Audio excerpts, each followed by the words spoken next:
Growing up on a Native American reserve, I was already used to the tales of scary beings, souls, and etc. that our parents and grandparents passed down to us from time to time. By age 13, I could recite to you every story they have by heart. My grandmother has always been into the supernatural of the spirit world and what have you. She was always such a sweet woman, kind-hearted, loved to dance, and tell us all of the stories she could remember. She loved scaring the word out of us when she could. But as of recently, she's been kind of distant. When I say distant, I mean she's barely even there at all. She never dances anymore, and she doesn't tell us stories. My parents were starting to get worried about her well-being. They constantly asked her to please talk to us, to tell us what happened. But all she did was sit in that chair in the corner of the living room and stare out the window. Then one day, my parents were both at work, and I was going to be the only one with my grandmother after school. I walked into the house, threw my heavy green book bag on the floor, and lazily headed upstairs to my room. I made it about halfway when I stopped dead in my tracks, heart beating fast with excitement. I ran back downstairs to make sure it was true. My grandmother was no longer sitting in that big blue chair. She was standing. But she was standing now so close to the living room window that I could see the small humidity circle that occurs from her breathing on the glass form and disappear with each breath. I walked over to her and asked, "Grandmother, are you alright?" I stuttered because the closer I got, the more eerie this all became. Her face, as if it was not enough already, became more grave, and she let out a long, slow breath. But in that breath, I caught her saying something. She said, "We call him the Windwalker." I had no idea what she was talking about. She turned to me, the same deep-set look on her face, and turned to look of surprise. She opened her eyes so wide that the wrinkles at the corners smoothed out. She looked at me and said, "Come while I tell you the last story of our tribe." I was confused. I thought I had heard every story possibly told, but I guess I was wrong. I know I said I've told you every story, but I've kept this one secret because how extraordinarily harmful it can be. You cannot say his name after I tell you. Promise me, Charlie. I promised her, and she went on with her story. Long ago, back when I was a girl, there was the story of the man we called Windwalker. He was tall, and though not entirely sure he was a human, we called him one. He was never seen in direct sunlight, or any light that I can recall. But he always had a shadow, or maybe in fact, he was the shadow. But that doesn't really matter. He was tall and slender. He had long lanky arms, in which were attached razor-sharp pointed fingers. His legs were just as lanky, but I never saw any feet. His eyes were pure white in the day and bright red at night. He came to town for one purpose and one purpose only: to steal our souls. At this point, I knew it was nonsense, and my grandmother could tell. I'm not lying to you, Charlie. I absolutely need you to believe me. I nodded, swallowed hard, for I did not want to believe her, and continued to listen. As I was saying, he stole souls. And when he stole these souls, he threw them into the wind for him to eventually follow after in suit. But when he took one soul, he replaced it with another. Perhaps one of his friends from the underworld. I'm not quite sure. He would appear during the day in the tree lines, and he would wait all day until dark. In the sunlight and the light we were safe, but in the darkness, his breeze could travel to us. One night, it was very dark. A storm was brewing from the east, and I, being very young, loved to stay up and watch the lightning with my brother. We played in the living room looking out this same window and played and laughed at what the lightning could possibly be and what I may have struck. But all of the fun was over when we saw the windwalker hiding in the bush over there. He was gradually getting closer once he saw that we had spotted him. We called to our parents, but they knew what was coming of him, and they knew that as long as we were in the light, we were safe. My brother and I relaxed and went back to playing our games and laughing about until we noticed the windwalker in the middle of our yard. I couldn't make out why he kept getting closer when he knew there was light in the house. He finally reached the window, and in that instant, a bolt of lightning struck down in front of our eyes and into the power lines. There was nothing but darkness all around us, and we knew what that meant.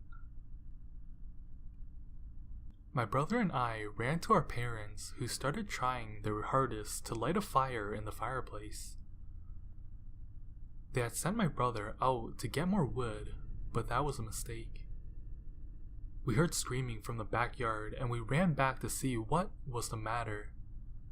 But all we saw was my sweet, sweet brother, drenched in sweat, and his body all contorted and limp on the ground.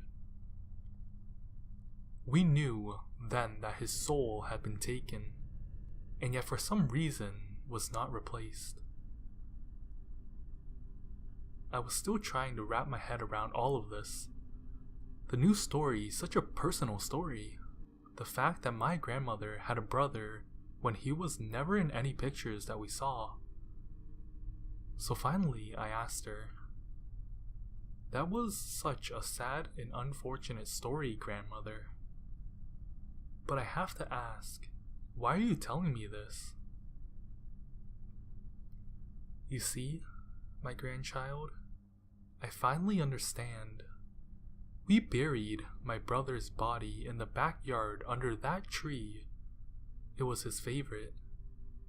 And after all was said and done, we moved on with our lives. But look out there, my sweet Charlie boy. Tell me, what do you see?" I see the tree, the rest of the forest, and a storm brewing. I don't get it, grandmother. What do you understand?" "Oh, my sweet Charlie boy. I hope you have enough wood to start a fire." My heart dropped when she said this, for I knew what was coming.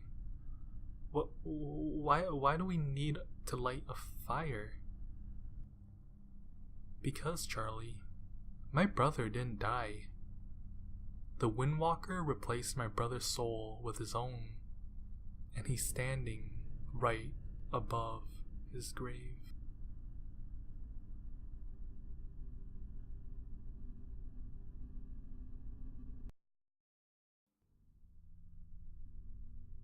I haven't thought about this in years, It's funny how pretty much every story on here starts that way.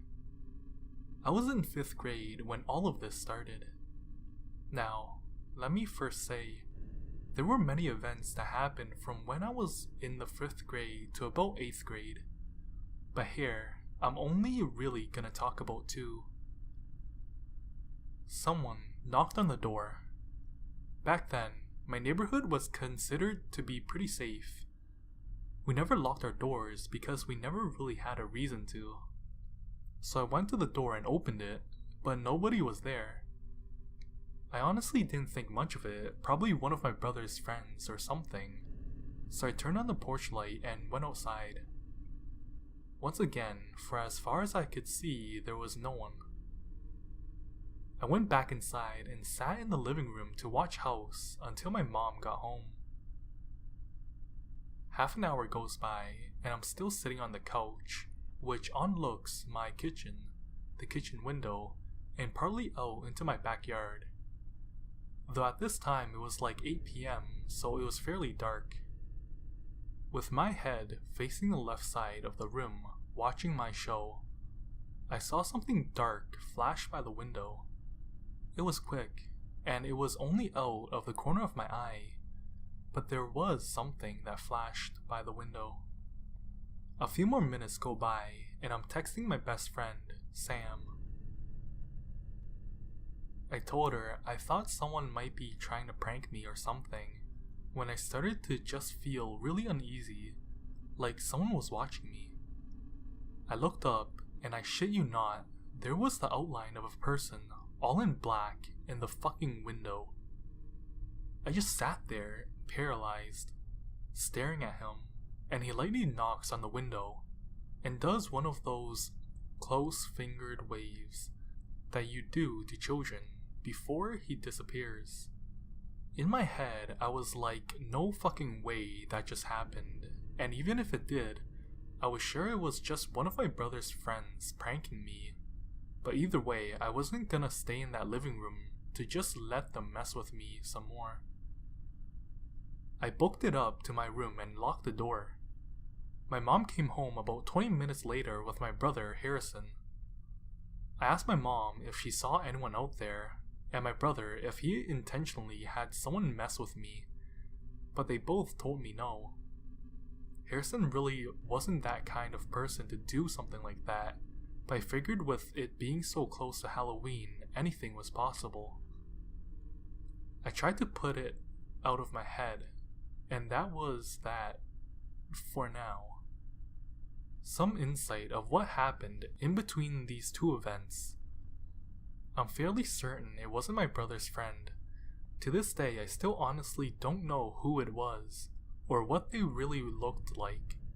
But after that day, I started noticing someone in the backyard. They would just be standing there with black shoes, black pants, a black hoodie pulled up, black gloves, and I was never able to see his face, so I assume a black mask. Each time this happened, I would run and tell my mom, but by the time she got there, they were always gone. I started getting phone calls from an unknown number around this time too, of just silence, and occasionally breathing, but nobody ever said anything.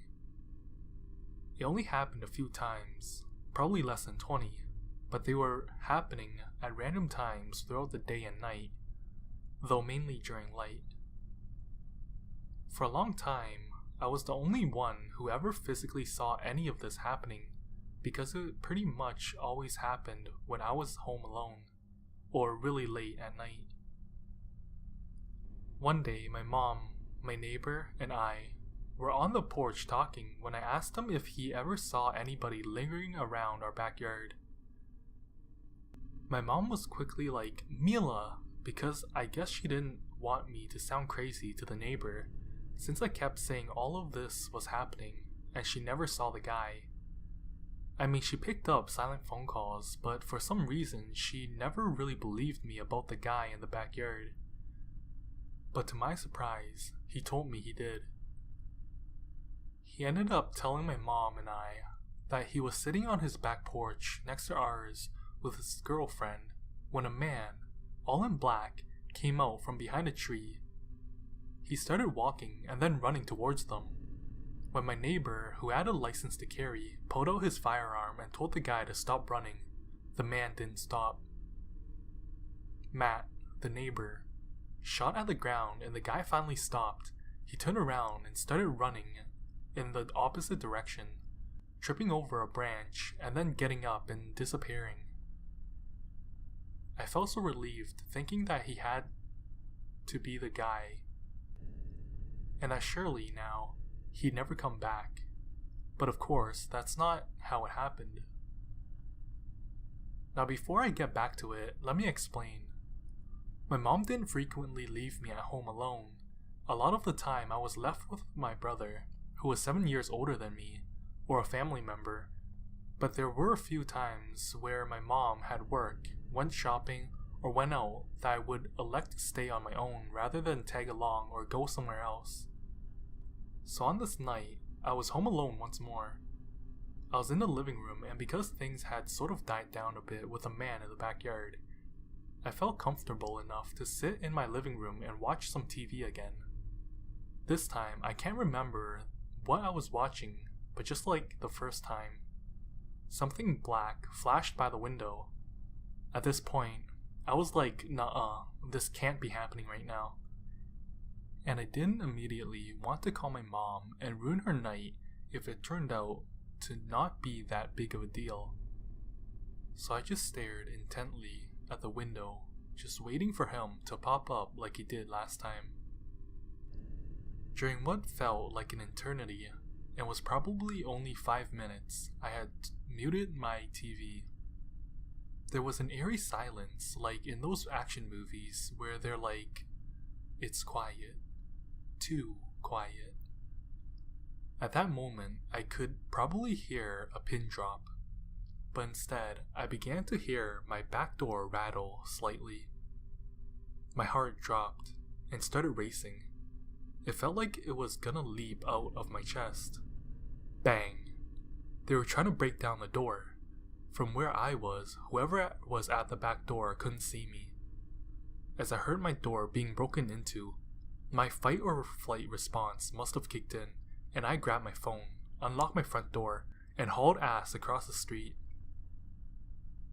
I started bawling my eyes out as I ran down random side streets and alleyways to get as far away from my house as possible.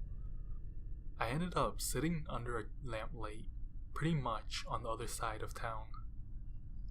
I called my mom and her boyfriend, Kyle, but they could barely understand me as I was blabbering so much. When I was finally able to calm down, I explained to them what happened and where I was, and they immediately came and picked me up after. In the car, I felt so much safer.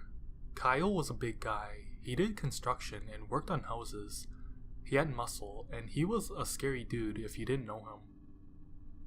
When we got home, Kyle went in first. He told me to stay in the car, and from inside the house, he yelled out that the back door was wide open. He went room to room, floor to floor of our house, searched our backyard, shed, and everything, but whoever it was gone. My mom later tried to comfort me and say maybe it was our cat, but we both knew that it wasn't our cat. Our back door is pretty hard to get into, and that fucker was wide open.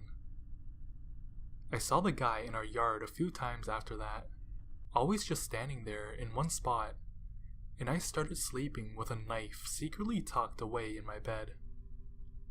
But eventually, he stopped coming around. It took a while, but he did, and luckily nothing like that ever happened again. I think it's also very important to add that nothing had been stolen from my house that night. There were no drawers open, and the door to our basement is right across from the back door. It's often kept open, and it had some pretty expensive equipment down there, but it wasn't even touched. So because nothing from my house was taken, we didn't call the cops, because like I said, for a long time my mom didn't believe me. And once she did, we had no evidence, and eventually it all just stopped anyway. To this day, I have no idea what that man wanted or why he tried to break into my house, but my mind continues to come up with some ideas. I was only 10 or 11 years old at the time, and I was probably around 12 or 13 when he tried to break in. Both times, I was home alone. I'm almost 20 now, and although I don't really think about this too much anymore, I still always find myself watching the window and the back door of my house. Sometimes I still get that eerie feeling when I'm home alone, but I can probably blame this subreddit for that. I'm sure he's been gone a long time now, though I don't think I'll ever be able to go into the backyard alone.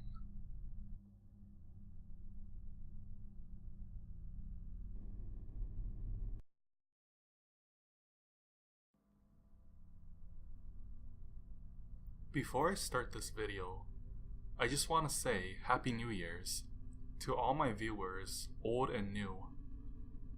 I hope you guys had a great holiday break, and hopefully this channel will grow alongside with you guys. Now, onto the story. My eyes were wide and rolling side to side in the sockets. My arms were flailing wildly. My bare feet stumbled through the small layer of day-old snow. My blood streamed down the right side of my face from a small cut on my temple. My veins were bulging out, my neck muscles were extended and strained, and my lips were stretched to their limit as I alternated between screaming and yelling. I was fully exposed, but that wasn't what disturbed me the most. That paled in comparison to my chilling cries begging for them not to let them take me again. The cop stopped the video and looked me dead in the eyes. "You really don't remember any of this?" I felt my cheeks burning red with embarrassment. It was strange, foreign feeling, knowing I was looking at myself but having no memory of any of it. There was this disconnection, like a stranger had been controlling my body. I imagine that's how a video game character would feel like, if you could pull them out of their game and make them watch a playthrough. I glanced at the cop and shook my head in response. He lowered his gaze and let out a pensive, "Huh." The look in his eyes was sympathetic and kind. It had been sterner earlier, before the blood test came back and revealed no alcohol or drugs in my system. I leaned back against my hospital bed and touched a hand to my bandaged temple. I would have thought a fracture to my skull would have left me in excruciating pain, but all I felt was a dull ache. Though to be fair, it wasn't much of a fracture at all. The doctor had almost missed it on the CT scan. It was a pinprick, a little hole barely the diameter of a pencil lead, that had gone straight through the bone. Whatever had done it had left no trace behind. Since I didn't have a concussion or brain damage, the doctor could only assume the lapse in my memory was due to psychological trauma. That was unsettling in and of itself. The cop cleared his throat and asked, "Do you have any idea what you were doing out there?" I shook my head again. I was afraid of answering his questions, not because I remembered doing something wrong, but because I didn't think he'd believe I hadn't. That night, I'd gone to bed like I normally would, but had woken up the next morning 3 counties over in the hospital bed. I couldn't remember running down the highway naked. I couldn't remember screaming so loud my throat went hoarse. And I couldn't remember the motorist who pulled over to help me. I guess I shouldn't be sarcastic, One of them did help and called 911 for me. The other? Well, let's just say there's a reason there was a video of what happened. What's with people whipping out their phones to film these kinds of things anyways? Though if he hadn't, I guess I never have seen for myself how erratic I've been acting. I never have believed what the witnesses claimed. It just wasn't like me. The doctor walked in. She smiled and leaned against the railing of my hospital bed. The protective hand and ankle cuffs were still dangling off the side. I couldn't remember when they'd been put on me, but I could remember when they'd been removed. It was after I'd been woken up, confused, disoriented, and exhausted. They evaluated me, deemed I wasn't in danger to myself or others, and undid the shackles. Never in my wildest imagination did I ever think I need to be restrained for anything other than fun. Phew. Good thing you came in, Doc, the cop said. This one's been talking my ear off. He winked at me. I didn't think I could take another minute. Dr. Winters let out a chuckle. Oh, I've no doubt. I've never had a more talkative patient, she teased back. She turned her attention to me. How are you feeling? I shrugged, and then gave her a half-assed thumbs up. The cop stretched his arm and peered through the blinds on the window. Looks like Dennis is back. Here's hoping he found something, replied Dr. Winters. He let out a grunt as he pushed himself to his feet. I'll go check. He waved as he left the room and disappeared into the hall. Dr. Winters asked, Do you mind if I take your vitals? I shrugged. She'd already done it 3 times a day, but I figured it was procedure. That, or she was hoping to find something she'd miss. Something that might explain my memory loss. I didn't feel psychologically traumatized, so there had to be something else, right? She poked, prodded, had me stick my tongue out, the usual. I did as I was told and stayed still, until I heard the cop's voice all the way down the hall and strained my ears to listen. He sounded disturbed. What do you mean there's no trail? He asked. Another voice, I assume Dennis's, answered. I followed the tracks for about half a mile, straight to Branson's farm. That's where it stopped. I mean, that's where it starts. Right there in the middle of the field. Ain't no tire marks or anything around, either. Were they talking about me? Surely not. I couldn't remember a farm. The cop replied, That's impossible. You sure there weren't any footsteps going? Look straight ahead, please, the doctor said. Her voice was louder than his, drowning out the end of his sentence. I obeyed, losing track of the conversation happening in the hall as Dr. Winters finished her examination. After a while, 2 cops, one I recognized and the other likely Dennis, came back in. They didn't mention the farm, but they did ask one more question. I had no answers for them. If the video hadn't triggered the memories, I didn't think anything would. They finished writing their report and left me be. I was discharged from the hospital the next day. What happened that night remained a mystery for months after, leaving me with a constant soundtrack of the dread playing in the back of my mind. Every night, when I put my head on my pillow, I'd find myself unable to sleep. Too worried I'd wake up somewhere else. I searched my head for any fragment of memory that might explain what happened, but found nothing. It's hard to get closure when you don't have any answers, but as I found out today, sometimes it's better not to get closure not to know the answers. This morning, I went to the dentist to fix a broken tooth. As the chair slowly reclined and the oval light appeared above me, I felt a sudden twisting in my guts. I'm not afraid of dentists. Never have been, but there I was, feeling my armpits dampening and my hands trembling. It didn't fully hit me until the drill came. The high-pitched whirring sound whipped the memories back into my head as though the rubber band keeping them at bay had finally snapped. It was unnaturally bright, like the ceiling and walls were made of neon lights. I could hear them buzzing so loud they sounded like a beehive. I tried to get up, but my body wouldn't budge. I couldn't move my head enough to see whether I was physically or chemically restrained. I could only lay there in silence.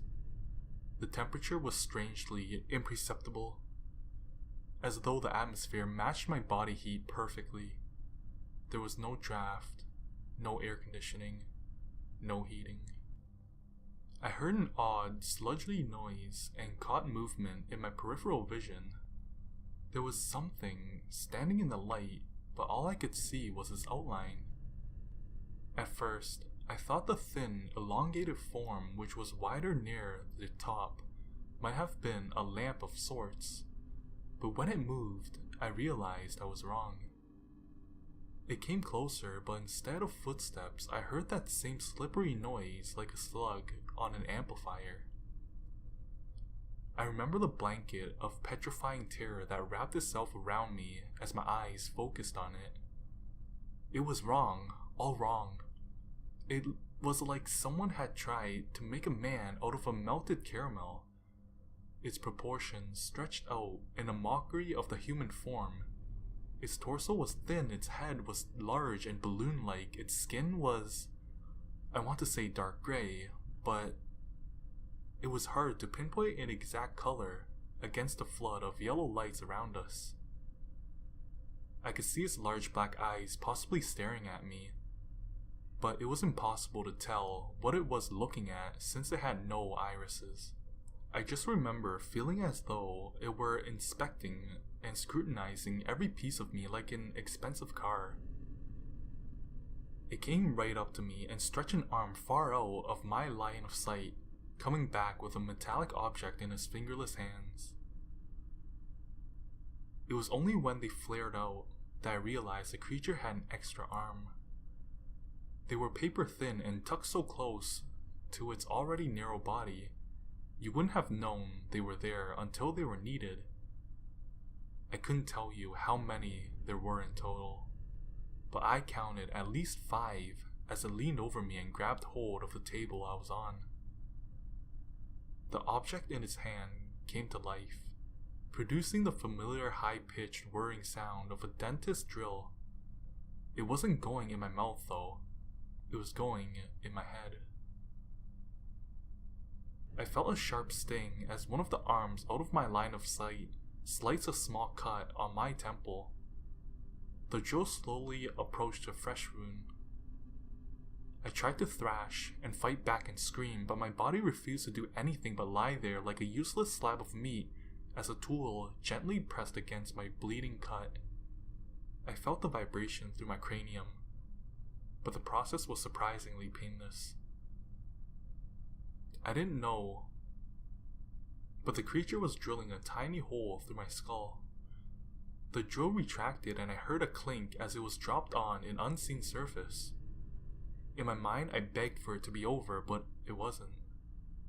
The creature pulled out a long, thin, metallic rod made up of an unusual bluish, malleable alloy that bent at the lightest touch.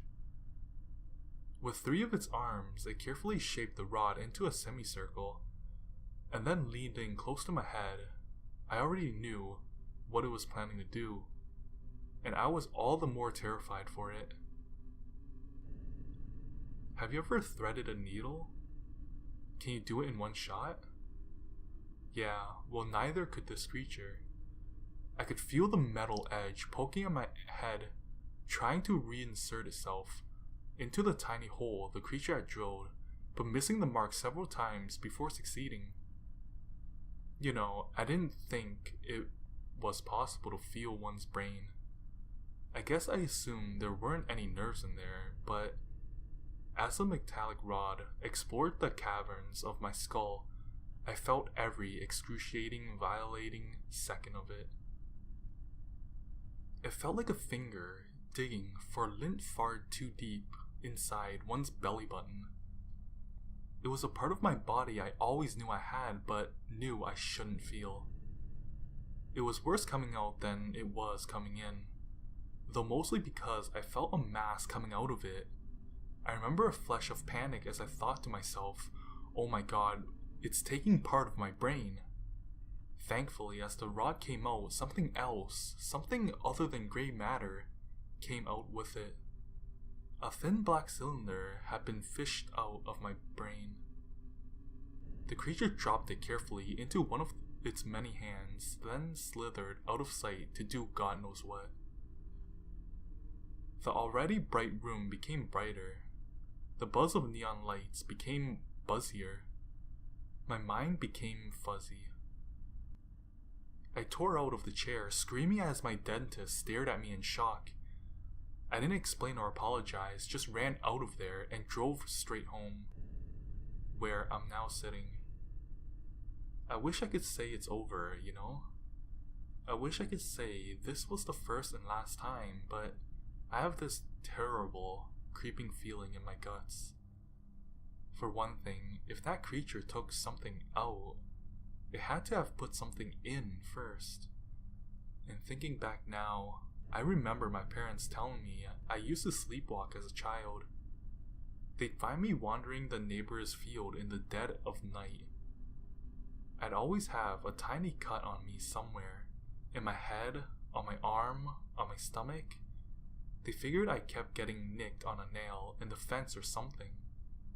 I wonder how many of those tiny black cylinders are still in my body, and how long before that thing comes back to collect them.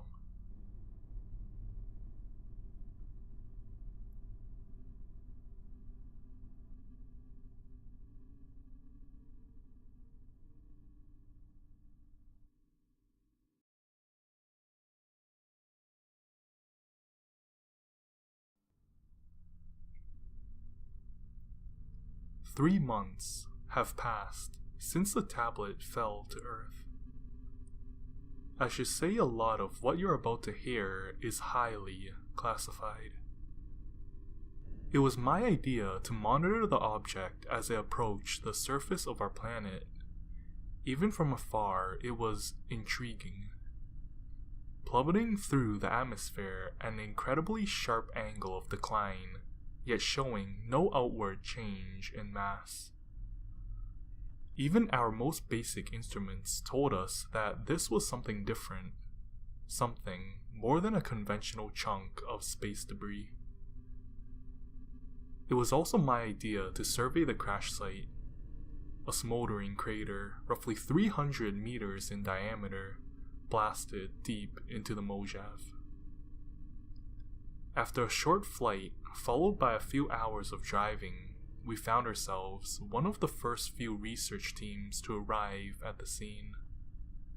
And certainly, the only group willing to descend into the crater to examine the meteorite up close. The air was still thick with dust as we made our way down the steep slope.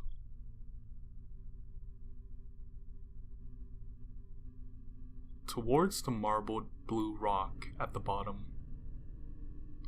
We discovered a remarkable object, unspeakably durable and seemingly undamaged by an impact which had shattered the earth around it. The rock was a large half-sphere, its round edge rough and pockmarked, likened by one of the team to fresh sequoia. Conversely, the flat side was impossibly smooth, a level, shiny slab of ultramarine. Its perfect surface only marred by an intricate set of markings. It took a mere glance to understand what we were looking at. yet much longer for our minds to comprehend. The cuts in the face of the rock were too sophisticated to have been caused by erosion or the random small impacts of lesser debris. Their structure, their complexity, and the occasional instance of symbolic repetition all compounded to suggest a much more significant cause. The first evidence of something we had been scouring the universe for since time immemorial: intention and intelligence. The government set up a perimeter and threw a ring bound NDA at anyone within a mile of the site. The only reason we didn't get our marching orders was due to the expertise we demonstrated early on, before the rest of the scientific attache showed up. My greatest idea was the proposal I brought before the team a few days later, on the subject of what these cryptic markings might represent. I had noticed that a few of the scrawlings located at the lower left of the rock's face were accompanied by a series of sequential dots, with each set increasingly incrementally by one. My team theorized that these dots, and by extension the symbols adjacent to them, constituted numbers. From there, the theory was jumped on quickly. Just 5 days after the strange tablet struck the ground, the scientific community realized what they were looking at. An intergalactic Rosetta Stone, which equated an unknown alien language to the universal tongue of logic and mathematics. From that point, the task of translating the mysterious etchings rapidly evolved into a 24-hour, 7-day-a-week effort. The rest of the scrawlings followed a logical progression, sprawling out from the simplest calculations, eventually spiraling into a dynamic lexicon which we worked painstakingly to comprehend. The language was efficient but descriptive, combining qualitative and quantitative statements in a way no human tongue ever had. Roughly a month on from our discovery, we finally understood what the tablet was trying to say. It was telling us a story. The story of a species buried deep in the past and deeper still in the most distant realms of the cosmos. A formless creature nestled within the vast electrical storms of an impossible nebula. The tablet outlined how every strike of lightning, every interaction between every particle within the gaseous titan served, to put it crudely, like the synapses and neurotransmissions of a vast mindscape. An ecosystem of ideation, suspended in the vast blackness of space. The species that evolved in this mystifying environment did not inhabit the physical world as we perceived it. They existed as an abstract of themselves, as a concept of their own being, in a slightly less accurate but vastly more straightforward sense. They were a species of sentient ideas. It was one paranoid scientist who suggested the creature might propagate itself in the same way as other ideas. Through translation and comprehension, by the time we realized she was right, realized the trick that had been played upon us, it was too late. It was a few weeks after the unsettling realization that the symptoms of ideation started to take effect. It began with the vaguest inkling that something was there, hiding in a worried thought, in an idle memory, in a daydream, existing infinitesimally at the very edge of the frame. As soon as it arrived, the creature would suddenly be gone, disappearing for days on end, until you would encounter it once more, in another corner of your mind. Every time you'd see it, it would be larger. Every time you notice it, when you think back to your 10th birthday and find it gestating in the background of a treasured recollection, it would scuttle away to grow somewhere else. It quickly becomes apparent that there's nothing you can do. No harmful notions will hurt you. No thoughts of fire will burn it out of you. In fact, thinking about it only makes it worse. The only scientists who truly rid themselves of it are those who vacated their brain matter across the walls of their homes. They were the brave ones. Unfortunately, I'm not one of them. 3 months have passed since the meteorite fell to Earth. The idea that was imparted to us is now engorged and mature. I can't conjure a thought without some part of it lying across the scene. Its very presence leaks a subtle influence, until I can no longer extricate its will from my own, until I can't divine where my thoughts end and it begins. The creature isn't evil. It simply desires what every living organism seeks: survival through propagation. I can't tell which ideas are mine anymore. In fact, I'm not sure why I've written this story.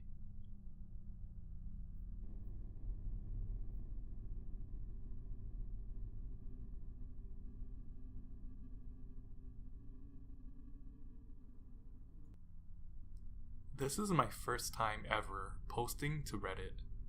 I've been a Reddit lurker for years, but have never really felt that I had anything Reddit-worthy to post.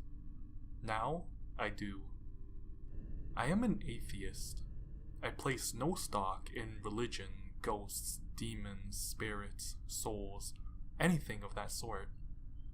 I find it to be bunk. I have seen strange things happen on occasion, we all have. Most are petty, easily explained, and just amusing. This was anything but. This was the first time I have ever actually experienced something that I simply cannot explain. I chose no sleep because of the creepy nature of this incident. This happened last night. As I sit here, it's 10 a.m. in the morning after the situation. I find it hard to focus on typing. All I can focus on is trying to figure out how and why this happened as it did. First, a little general information. I work at a hotel. It's part of a global chain. The hotel is not beautiful, but nor is it a slum. We are a 3-star hotel. I work overnight 4 to 5 nights a week, from 11 p.m. till 7 a.m. During this time, I am the only employee on the property. My nights are pretty dull. In a given night, there is usually only about 2 hours worth of actual work. I spend most of the night binge watching Rick and Morty or South Park or whatever. I walk all 3 floors a couple of times at night, and I make breakfast in the morning at 5, which is most of my actual work. Other than that, I'm just there in case someone checks in late or has a problem. Last night was a very quiet night. Only 15 of our 85 rooms were occupied, so I was planning for an easy, relaxing night. Until about 12:30, it was just that. I hardly saw a person. Around 12:30 a.m., the phone rang at the desk. I paused my show and answered, glancing at the phone first to see if it was a guest room or an outside line. Which one it was would dictate what I say. The display read RM209, so I said, "Front desk, this is Sean." The conversation went as such. Her. Hi. I'm sorry to bother you, but I'm in room 209 and the woman next door is being very loud. I can't sleep and I have to get up in 4 hours. Me. I apologize, miss. I'll give the room a call, and if they don't answer, I'll come upstairs and knock on their door and ask them to quiet down. Which side of you is she on? Her. Hold on. Here, I heard her set the phone down, then I heard the door open. A few seconds later, the door shut, then she picked up the phone again. Hello? Yes, I'm still here. If I look out the door, it is the room on my left, which is 211. Me. Okay, I'm sorry, I'll get it sorted out. Her. Thank you. Good night. I hung up the phone, picked it back up, and dialed 211. There was no answer. I looked on the computer to see who was in 211, so I could address her by name when I knock. I pulled up the list and scrolled down to discover that 211 is supposed to be vacant. Now I was annoyed. This was not the first time this has happened. Some people will switch a guest to a different room and forget to change it in the system. This is a problem for obvious reasons. You may send a guest to a room that is already occupied, but no. So it pisses me off when people do this. This meant that not only did I have to go upstairs and tell her to pipe down, but now I have to ask her what her last name is so I could find her in the system and switch her room. I switched the phone line to the cordless one, put the phone in my pocket, put the sign up on the desk that says "Front desk will return shortly," and headed upstairs. I approached the room and knocked on the door. Nothing. I knocked a little louder. "Front desk!" I called through the door. Nothing. Nor could I hear any noise from inside. Suddenly, the door to 209 opened. The woman who called me poked her head out, having heard me in the hall knocking and calling. "She stopped about 2 minutes ago," she said, "but thank you for coming up." "Well, she seems to have quieted down now," I said. "So I guess call me again if she starts being noisy." "I will." With that, she shut the door. Her problem was over, for now. Mine, however, was not. I still had to figure out who was in 211 and correct the error. I knocked one more time, got no answer, and decided to make a judgment call and take a chance. I was going to use my master key and open the door. We would normally not do this, but the facts were that the room was supposed to be empty, and I myself hadn't heard anything from the room. So officially, I decided that the room was to be considered empty. I slipped my keycard into the slot and watched the light flash green.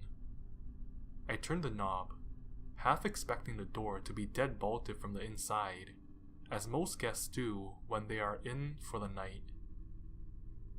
It was not dead bolted, and I swung the door open. Then I stood there for a moment, perplexed. The room was empty, and not in the sense that the guest had stepped out to go to a vending machine. This room was untouched, left exactly as the housekeepers left it.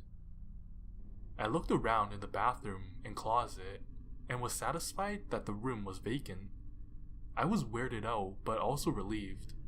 The woman had been mistaken, and the sound was coming from elsewhere. No rooms were wrong in the system like I thought. I made a mental note to check room 207, the room on the other side of 209, in the computer when I got downstairs.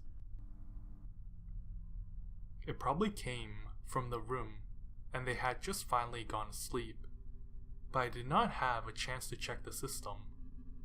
I did not even get a chance to get down to the first floor. A few seconds after calling the elevator, before it arrived, the cordless phone rang in my pocket. I took it out, looked at the little LCD display, and froze.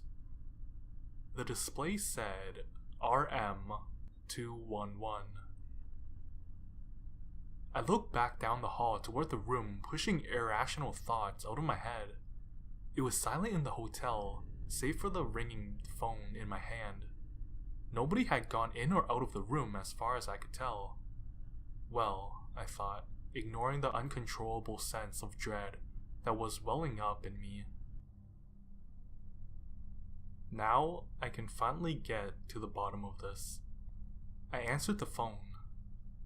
Me. Front desk. This is Sean. Woman, sounding angry. Did somebody just come into my room? Me. Ma'am, what room are you in? Woman. I'm in 211. Somebody opened the door a moment ago, walked through the room, and left. I'm trying to sleep in here. Who was in my room? This is where I really started freaking out. Was somebody messing with me? No, how could they change the room number as it appeared on our phone system? But if that wasn't the case, then how was I talking to this woman? I literally could not think of a reply. I could not think of what to do. Call the police? No, what would I tell them? That we have an unauthorized guest in a hotel who called me from a vacant room? And that nobody has actually seen this woman? Then it hit me. I was still on the second floor. I had this woman on the phone. All I had to do was keep her on the phone while I walked back to 211. I couldn't think of what to say to her, so I just decided to be honest. I slowly started back toward 209. Me. Ma'am, we had a complaint about noise from your room, but it looks like an error was made in the system, and your room is listed as vacant. Could you tell me your last name? Her. My last name is... I've been here for 3 nights so far. Why the hell are people coming into my room? She was sounding more upset now. I was typing her last name on my cell phone so I would not forget it. Well, ma'am, as I said, the room was listed as empty, and we got a complaint about noise, so I knocked and then went in to investigate, but the room looked empty. At this point, I was only a few steps from 211. I approached the door as the woman got more upset. Noise? I've been asleep for hours until someone barged into... That point, right there, halfway into what I am sure was going to be barged into my room, was when I knocked on the door. I was listening to her on the phone, and I reached up and knocked. The moment my hand made contact with the door, the line got cut off. Immediately, I took out my master key and burst into the room to find... nothing. Just an empty room, left in order by the housekeepers. Exactly as it was before. I slammed the door behind me and frantically searched every corner of the room. Nothing. I searched every place that a human being could hide, even in the fridge. Nothing. Now, I was very freaked out. I ran out and ran down to the front desk, my heart beating so hard I could literally hear it. The first thing I did was search the system for the name she gave me. We had no record of anyone ever making a reservation under that name. For the next couple of hours, I was on edge, sitting at the desk, glancing around like a nervous lizard, darting my eyes this way and that. Everything seemed to move in my peripherals, a symptom of fear. I guess I wouldn't call it fear, more of a sense of disturbance. Like reality had suddenly hit a bump or had a glitch, with the inescapable feeling that it was not over, and more was going to happen any second, but it never did. Eventually I had to make breakfast. That helped distract me, and then, to my relief, a couple of my regular guests came down for breakfast. It was comforting to talk with a familiar face. It helped calm my nerves. Of course, I mentioned nothing of this to them. or to my manager when he relieved me. I haven't heard from the mysterious woman again. But I did see the woman who initially complained. I thought about pulling her aside and talking to her about it, but I thought better of the idea. After all, she hadn't seen the room. She hadn't seen it all in order, empty. All she knew is that there was noise in the next room. She called and complained, and the noise stopped and nobody would answer the door. If I started telling her about my phantom woman, she would think I was crazy, and I couldn't blame her. I myself have been battling with my mind trying to figure out if I maybe had some sort of mental breakdown that caused hallucinations, or if I saw and heard really is what happened. I'm not at the point of actually talking to a psychiatrist, but I am concerned. The only comfort I have is the knowledge that most people who are crazy don't usually suspect it. The old saying, crazy people don't know they're crazy, often rings true. Well, that's about the long and short of it. I won't be able to post this till I get to work this evening because I have no reception at my house. I'll make an account on Reddit when I get it, and this will be my first post. Probably around 11 p.m. or shortly after.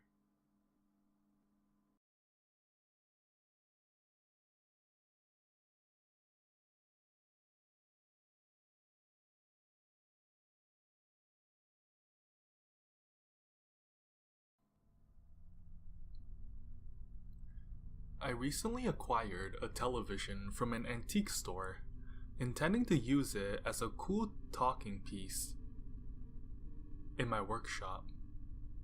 The TV was a 1950s Admiral brand made in the US and had a really unique vintage feel to it. The salesman at the antique store said that he had buried it in a warehouse for decades and that it may not work, suggesting that I could take it off his hands for free, an offer to which I promptly agreed. After unloading it from my pickup, I carried it into my workshop and began carefully disassembling it, before realizing I hadn't even tried testing it out yet. I wasn't really expecting it to work, but to my surprise, the old CRT powered on, and after some tinkering, I managed to connect it to an old pair of rabbit ear antennas. The picture was fuzzy, but I could make out that a movie was playing on whatever channel I was tuned into. I squinted my eyes and began to make out the figure of a large ship sinking. I reached for the volume knob, enjoying this unexpected guessing game, and tried to determine which movie it was. The sound from the old TV speakers was scratchy, but I could hear the faint screams of people and what sounded like water splashing in the background. With a jolt of satisfaction, I yelled, "Titanic!" and leaned in closer, once again squinting, wondering what I could do to clear up the old black and white picture. Then suddenly, the picture became clear as day. Confusion washed over me as I studied the details on the screen. This was not the movie Titanic after all. I had seen the flicker more than a handful of times, and I didn't recognize any of the scenes, nor was there any dialogue. For over an hour, I sat glued to the screen, which never changed angles or displayed a single known actor. It didn't show anything except the lapping frozen water and distant view of the massive ship capsizing. Finally, the camera angle began to turn, and I could make out a bearded man dressed in a white lab coat, in what appeared to be a modern boat. He smiled, and several other people behind him, dressed similarly, waved into the lens. The picture abruptly became static again. I scratched my head and pulled out my phone, loading an image of the Titanic. The ship I had been watching matched every detail I could make out. There was no doubt in my mind that the ship on the screen was indeed the Titanic. That night, I laid awake and convinced myself that what I had seen was some sort of documentary, and I had surely misinterpreted the imagery. There were, after all, a few surviving video clips of the Titanic sinking, so surely I had happened upon some public or even private broadcast of such a clip. The next day, I returned to the workshop and switched the old TV back on, determined to get back to the task at hand. I was surprised to see that the black and white image was once again as clear as day. Without hesitation, I recognized the familiar sight of a mass-plagued doctor. The plagued doctor was walking down an empty street littered with the dead and dying, occasionally stopping to comfort passerby and deceased victims. The scene lingered on for quite some time, once again with a fuzzy audio track of distant moaning and muffled cries for help. There was no indication that this was a documentary or movie, and once again I was extremely puzzled. Out of frustration, I jiggled the rabbit ears, but the picture remained intact and clear. Even turning the old knobs had no effect. Just before the picture dropped out, I saw a man approach a lens, the same bearded man in a white lab coat. He proceeded to hold up an old Julian calendar, pointing to the date with a modern pen. I could barely make it out, but the calendar year read 1349. Without warning, the television screen became static once again. I puzzled over this for some time, eventually deciding to return the television to the antique store. I spoke to the same gentleman that had given me the TV and explained the situation. To be honest, I was beginning to become somewhat disturbed, and told him as much. The salesman refused to take the television back, insisting that if I didn't want it, then I should have just thrown it away and let them take it. Unsure of how to take such a remark, I left the store in an awkward silence and sat in my pickup for a while. Eventually, I resolved to take it back home and disassemble it. Worst case scenario, I ended up with a bunch of old TV parts and a nice cabinet to throw away instead. About a half hour into taking the cabinet apart, I noticed what I can only describe to you as a metallic box lodged behind the tube. The device had no markings except for a stamp in this metal that read US Navy 1951. Having been fond of computers and electronics since childhood, I was confident that I had never seen such a device in my life. Never in any store, catalog, or website.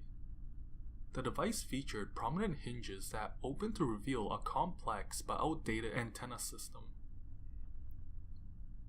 Tracing the wires from the device, I came to the conclusion that it might be sending a signal to the TV screen, though where it was receiving such a signal from remained a mystery. I carefully removed this device and placed it on my workbench nearby. Moments later, my wife called me for dinner, and I resolved to do more research the next day. That night, I woke to the sound of a vehicle door slamming shut in my driveway. Assuming it was a burglar or vandal, I grabbed my handgun and a flashlight and rushed downstairs to intervene. I found the door to my workshop open and the light left on. My eyes drifted around before coming to a sudden stop. The TV and the device were gone, but nothing else seemed to be missing. It's been a year since that happened, and I still wonder whose brake lights I saw drifting into the distance that night. Should I report this to authorities? I feel like I might have gotten lucky.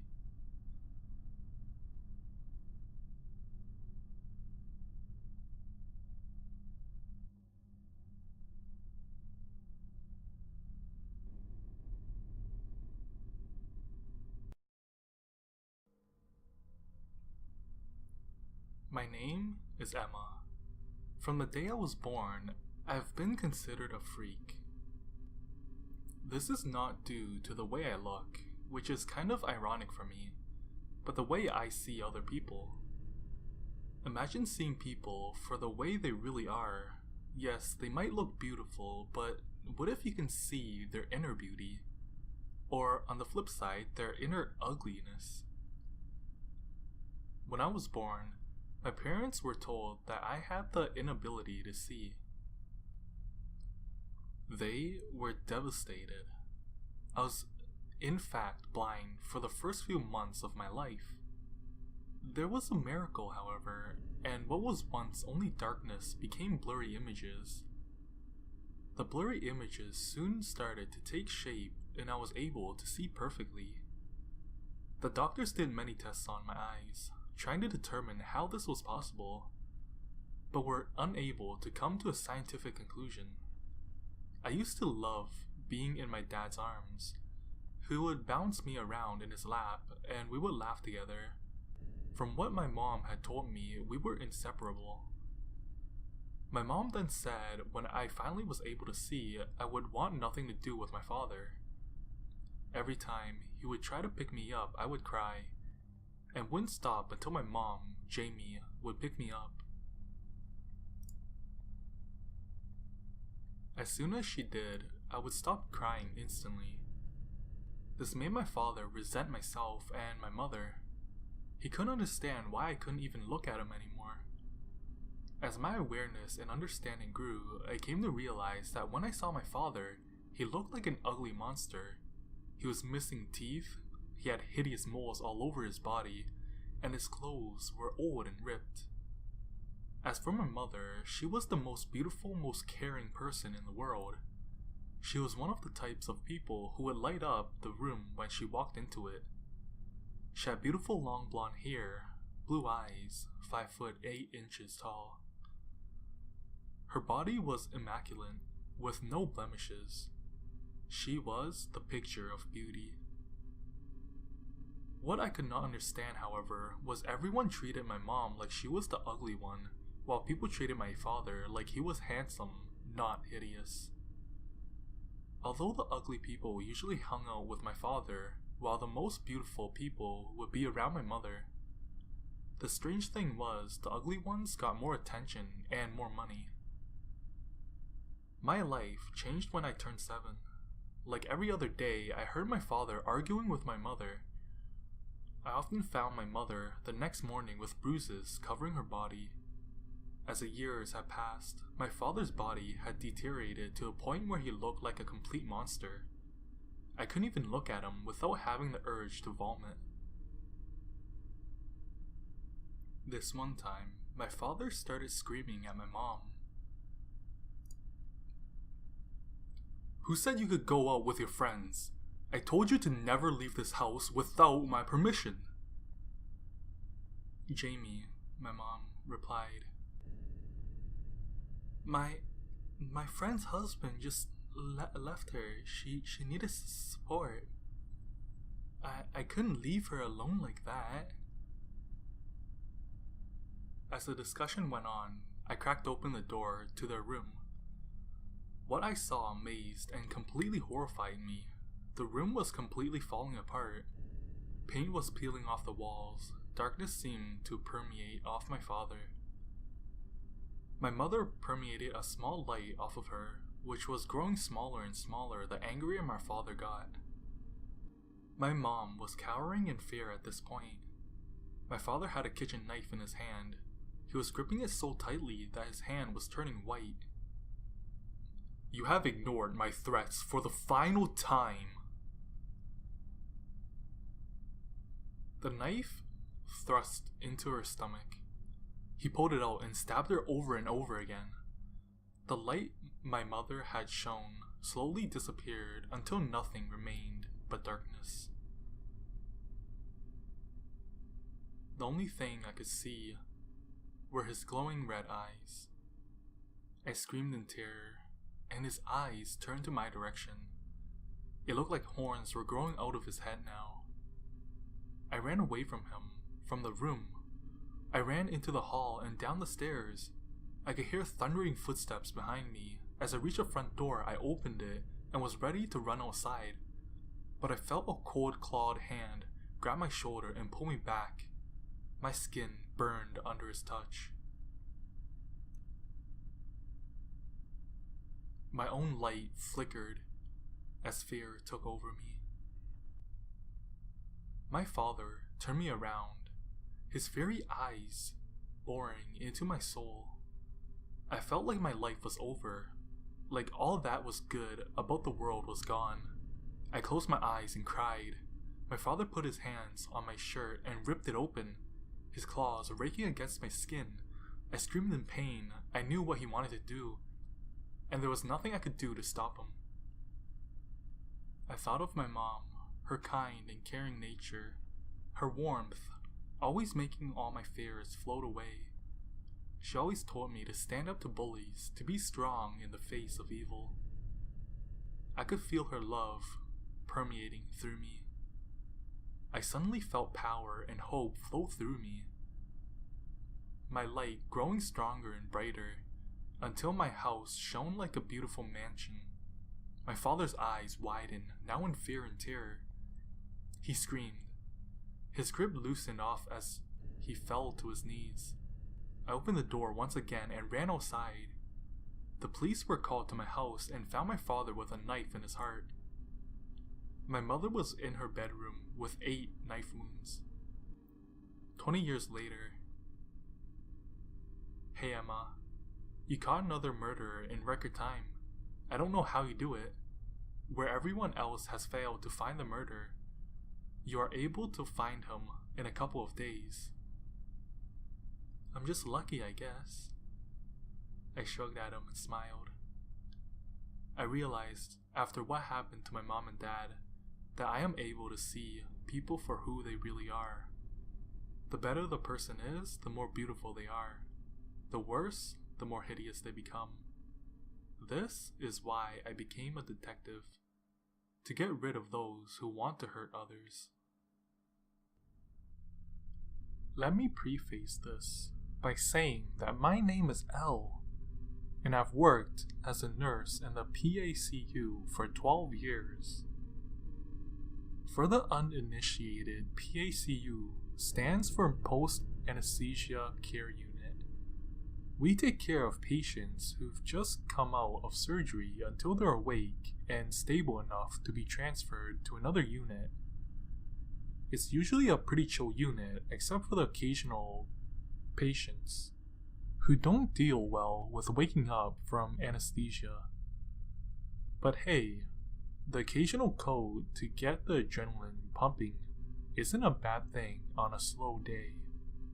My hospital forbids any social media descriptions of what's going on in the hospital, so I'm already sort of breaking protocol. But fuck it, I'm not breaching HIPAA, the thing that protects your privacy as a patient. And if the hospital doesn't want bad publicity, then that's too bad. They're going to have to deal with the shitstorm I'm about to dish out. See, there's this nurse on our unit. Her name is Kristen Cullen. That's her real name. I don't care if the hospital wants to come after me for putting her name out there, or if she wants to hire a bunch of lawyers to try to sue me for doing this. Other people need to know.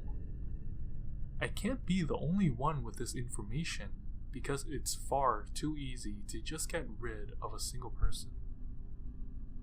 Kristen is an older nurse. She's in her 50s and she's been working on the unit longer than anyone else there. She's respected, well-liked, and her nursing judgment is unparalleled by a long shot. She's the person you go to if you don't know what it is you're looking at or palpitating for on a patient. And in my first year as a nurse on the unit, I turned to her for advice a fair number of times. About 5 years ago, Kristen lost her husband to brain cancer. Well, it wasn't the brain cancer that killed him. It was the surgery to remove the brain cancer that did. Not everyone survives surgery. It's an inherent risk you have to accept when you go under the knife. Since we deal with patients coming straight out of surgery, we figured that topic might hit a little close to home for her. We asked her if she was okay to stay on the unit or if she wanted to transfer to somewhere else, but she insisted she was okay.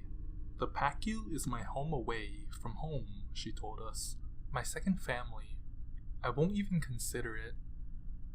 She took a leave of absence from work for 2 months to deal with the loss and came back renewed and refreshed, acting as cheery before, as if nothing had ever happened. But there was something different about her. See, Kristen developed an ability during her time away. Now that she's back, she somehow knows which patients are not going to survive surgery just by looking at them. No assessment, nothing. One glimpse, and she knows. You know that kid living in a nursing home that jumps up with residents who are close to death? Yeah, it's kind of like that. It was part of Kristen's practice to go talk with her parents prior to surgery to do basic education about what they should expect post-operatively. Now, her pre-op visits carry a much more sinister undertone. We all know she's going to walk out of that room with a prediction on whether or not they're going to live. I won't lie when I say a lot of nurses hang around the nurse's station waiting for the verdict. I don't have a good feeling about this one. That's what she says when she's sensed someone is going to die. Of course, she never says, in the patient's room. Her death sentence is passed through hushed whispers between the other nurses in the hallway, or while taking meds out of the med room or at break time, never in front of the patients. I don't believe in God, so I don't believe divine intervention gave her this ability. Honestly, I never really bought her shit to begin with. I figured she was just kinda lucky, or maybe years of practice as a nurse trained her eye to the more subtle signs of a poor prognosis. But no, a week ago, I witnessed what gives Kristen this incredible ability: epinephrine. Kristen injects epinephrine, which is, by the way, untraceable on all blood tests, into the patient's IV and thereby induces cardiac arrest. The only time I witnessed it, the patient was just beginning to wake up and he was complaining about experiencing severe pain. He was 75 years old. I don't know what he was in for. She claimed she was giving him medication to help control the pain, mere moments before his heart stopped and he coded. For a while, I tried to convince myself that it was just a coincidence that the man went into cardiac arrest moments after he was given the alleged pain medication. I told myself it was a luck that Kristen, the head of the code team in the PACU, was in the room when he went down. I lied to myself and said that it was just unlucky he didn't survive the arrest. Like I said, not everyone survives surgery. Still, a nagging thought latched onto the back of my mind like a leech feeding off my attention. I had to be sure, so I dug deeper. I got access to a patient's records for every person Kristen cared for. Since she gained her new power to predict death. Of the ones she declared were doomed, all of them passed away in the PACU, and all of them, every single one, died while Kristen was present in the room with them. At this point in my investigation, I knew I'd uncovered something big, something unheard of in our small hospital. Kristen was likely responsible for the deaths of 72 individuals, maybe more if I happened to have skipped over some of the less obvious cases. These were her patients, the people who trusted her with their lives, the ones who believed she had their best interest at heart. Now, I know what you're thinking. I need to go to the police to expose her. And I was thinking the same thing too, but it's in my nature to avoid conflict whenever possible. And I didn't want to rush into things on the off chance I might misinterpret what I saw in the room. I didn't want to accuse her of murder when she had been doing nothing more than the victim of coincidental timing. So, I did what my nursing judgment told me to do, and I asked her about it. 3 days ago, we both were working the evening shift together, and it was a particularly slow night. I pulled her aside into a private room and asked her about what I'd seen. This is, in rough estimation, what the conversation entailed. Kristen, can I talk to you about something? Is something the matter? No, I have a question, I guess. Alright, what is it? At this point, I led her into a side room and shut the door. Is there a reason we're in here? Kristen said. My words caught in my throat. My tongue refused to spit them out. Inside my chest, my heart thrummed over the implications of what I was about to say. Listen, I saw what you did the other day with that old man who died. I swear, she stiffened when she heard me. I'm not sure what you mean. I saw you injecting him with something, and right afterwards he went into cardiac arrest. I was just there to get you to help me waste some pain medications, and then I saw that. What the hell was that? She nods her head at me knowingly, as if this was what she expected all along. I understand what you think, but you must see that what happened was the result of poor timing. I was giving him his pain medication, and he just so happened to cardiac arrest at that moment. It's an easy mistake to make. It's okay. All new nurses are prone to misreading situations at times. I'm not a new nurse, and I know what I saw. And as if that's not damning enough, I went back through your patient files. This isn't a new trend. This has happened before. Look, Kristen, I'm going to have to take this to the nurse manager and the hospital board, and I'm going to have to go to the police. For a moment, Kristen said nothing. She stared at the floor, contemplating something. Her expression guarded. Then, she looked up at me, her blue eyes flickering with cold fire as she smiled, the most haunting smile I've ever seen in my 30 years of life. In that brief flash of a moment, I was no longer looking at Kristen. I was looking at the Grim Reaper. The temperature in the room dropped 10 degrees and a chill ran down my spine. Go and tattle on me all you want. No one will believe you. She said nothing else as she walked out of the room. A day later, and I realized she was right. No one believed me. The nurse manager made a paltry attempt at looking into it and then determined I was simply jealous of the praise and attention Kristen was getting for her new ability. Without the backing of the nurse manager, my claim looked weak when I went to the hospital board and it fell through. There was no point in going to the police after that, and no one was willing to support my accusations. To everyone else, I look like a nurse consumed by envy who wants to cut down my peer because she's getting a lot of attention. Because she's special. Like Kristen said. No one believes me. And no one will ever so much as listen to what I have to say for more than 2 minutes before they wave me away, unwilling to consider that maybe, just maybe, I was telling the truth.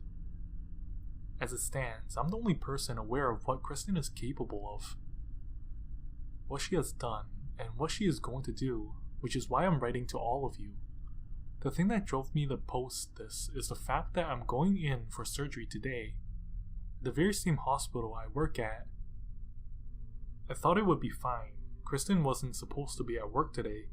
She wasn't supposed to be here, and yet she was. She stood giving her usual post-op educational spiel as another nurse did with her pre-op assessment on me. "I don't have a good feeling about this," she said. That was the last thing she said before she left the room, wearing the same haunting smile on her face as she was when she told me my efforts to expose her would be in vain. I begged the nurses to assign me to someone else. I begged them to cancel the surgery for me. I told them I changed my mind, that I didn't want to go through with it, but I need the surgery and I already signed the consent form before Kristen showed up. They all credited my fears to being pre-op jitters. Not a single goddamn person in this hospital believes me, and it's going to cost me my life. I'm typing this up as I wait for patient transport to come and take me to the operating room. Someone else besides me has to know. The story has to be out there. I will not die the only person who knows what kind of monster Kristen Cullen is beneath her carefully crafted facade. She is not a sweet, caring nurse with an extraordinary gift. She is something much, much worse. God damn it. They're here to take me to surgery, and Kristen is with them. I don't have a good feeling about this one.